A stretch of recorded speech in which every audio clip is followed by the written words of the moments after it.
Namaskar, Vanakkam, Namaskaram, Sat Sri Akal, Namaskar. Namasté le cinéma. Nous sommes le lundi 5 décembre 2022 et voici les actualités du grand et du petit écran indien décryptées en exclusivité par Bolly & Co. Salut Asma. Salut Elodie, comment tu vas? Très bien, je suis très impatiente de démarrer ce nouvel épisode de notre podcast, le 18e déjà. Ah oui, que le temps passe vite. Alors dis-moi, de quoi souhaites-tu nous parler aujourd'hui? Pour tout te dire, chère Elodie, j'ai envie de parler de notre bon vieux Shah Rukh Khan. Ah, c'est toujours un plaisir de parler de lui. Complètement. Et c'est grâce à toi. Ah bon, qu'est-ce que j'ai fait? Ne prends pas cet air surpris, je ne vais pas te gronder. Et je te rappelle que c'est toi qui m'as envoyé un article du site Idmashable dans lequel on découvre que, lors du Red Sea International Festival de Jeddah en Arabie Saoudite, l'actrice américaine Sharon Stone était extatique en découvrant que le King Khan était assis tout près d'elle. Une réaction attendrissante qui venait rappeler que malgré les flops de ses récents projets, le charme de SRK fait toujours autant son effet. Qui peut la blâmer? Dans sa situation, j'aurais réagi de la même manière. Et moi donc, cette anecdote plutôt sympathique survient quelques semaines seulement après la sortie du teaser de Pathan, film du grand retour de Shah Rukh au cinéma. Dans ce film d'action testostéroné, il donne la réplique à John Abraham ainsi qu'à sa costard récurrente Deepika Padukone. Ah, c'est vrai qu'ils ont joué ensemble dans All Shot Home, Chennai Express et Happy New Year. Sans compter son apparition spéciale dans Billu en 2009.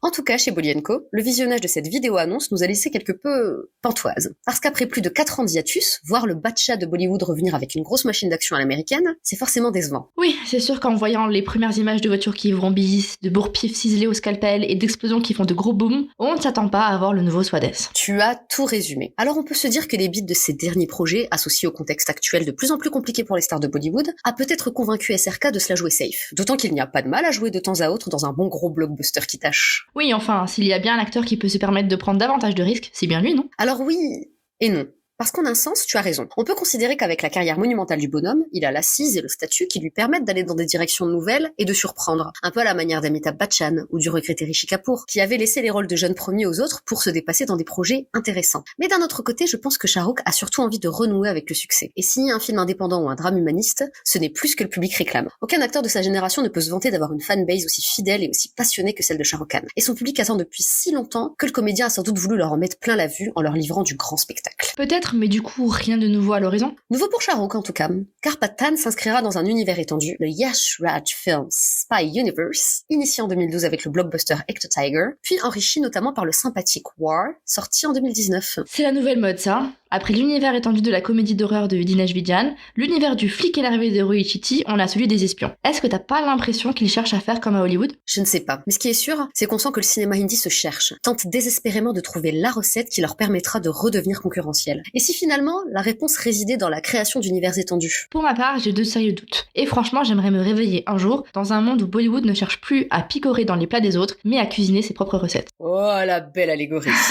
Ben tiens, vu qu'on cherche de l'originalité, qu'est-ce qu'on a au menu des visionnages en ce moment? Je peux te dire qu'on a droit à une semaine chargée en termes de nouveautés. En salle, découvrez depuis le 2 décembre le film Malayalam Gold, nouveau-né d'Alphonse Poutren, auquel on doit entre autres le fabuleux Prémam. Bon, dois-je encore crier mon amour incommensurable pour ce métrage? Ou ça va aller? On va pas insister parce qu'on a déjà trop répété que ce drame romantique est incroyable. Et dans Gold, distribué par Friday Entertainment, on retrouve les excellents Prithviraj et Nayantara. Ah, Prithviraj, quel homme. Tu l'as dit. Nighted Film nous gâte quant à lui avec les films tamouls DSP et Gata Kusti, tous deux au cinéma depuis le 2 décembre. Oh, DSP, c'est avec Vijay Stupatim? Oui, et on retrouve la géniale Aishwarya Lakshmi dans Gata Kusti. Que du bonheur. Enfin, le distributeur précité annonce des séances exceptionnelles du film Baba, écrit, produit et interprété par nul autre que Rajnikant. Le métrage culte sera projeté à l'occasion de l'anniversaire de la superstar le 12 décembre dans les CGR cinéma de Torcy, d'Evry, de Sarcelles et d'Épinay-sur-Seine. Et si on vous en parle dès maintenant, c'est pour vous inviter à réserver votre place car il risque d'y avoir du monde. Un grand classique avec Rajnikant, ça ne se refuse pas. Du côté de la SVOD, le thriller malayalam Kuman est disponible depuis le 1er décembre sur Prime Video. Le film India Lockdown est sorti sur Z5 le 2 décembre. Aussi, le métrage tant attendu Kala figure sur Netflix depuis le 1er décembre. Enfin,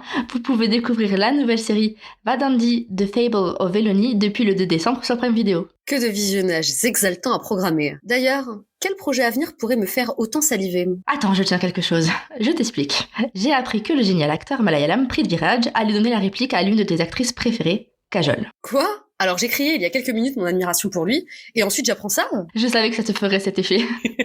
Le tournage de ce projet produit par Karan Johar devrait démarrer en janvier 2023 et marquerait les débuts au cinéma d'Ibrahim Ali Khan, fils des acteurs Saif Ali Khan et Amrita Singh. Oh, encore un enfant de star lancé en grande pompe. Absolument. On ne va pas épiloguer sur le sujet du népotisme, tant il a été éculé par la presse comme par des tweetos vénères. D'autant qu'Ibrahim n'est pas le seul ici à bénéficier de sa prestigieuse ascendance, car le réalisateur du projet, Kayose Irani, n'est autre que le fils de l'acteur Bouman Irani. D'ailleurs, souvenez-vous, il jouait le rôle de Sudo dans Student of the Year, dirigé par Karan Johar. Tiens, quelle surprise.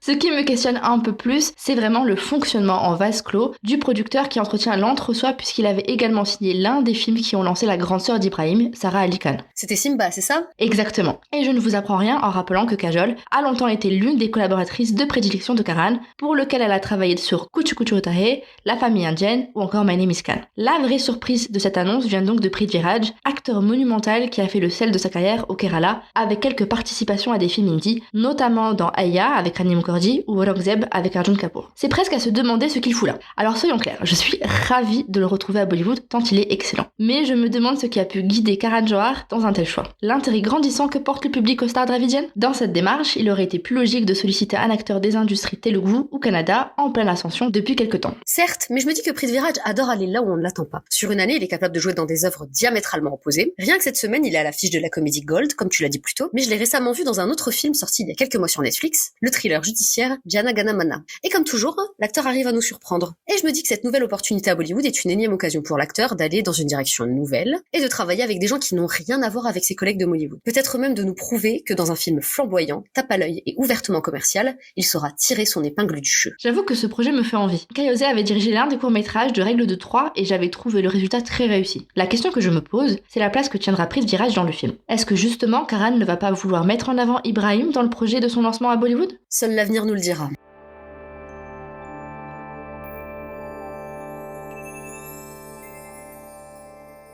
Et c'est tout pour aujourd'hui, merci de nous avoir écoutés. C'est sur la mélodie de Asli Action Chalu du film An Action Hero que l'on se quitte. L'occasion pour moi de vous rappeler que ce film mêlant éléments de comédie, d'action et de thriller est sorti en Inde le 2 décembre dernier. Depuis, il est présenté par la presse comme l'une des plus belles surprises de cette fin d'année à Bollywood.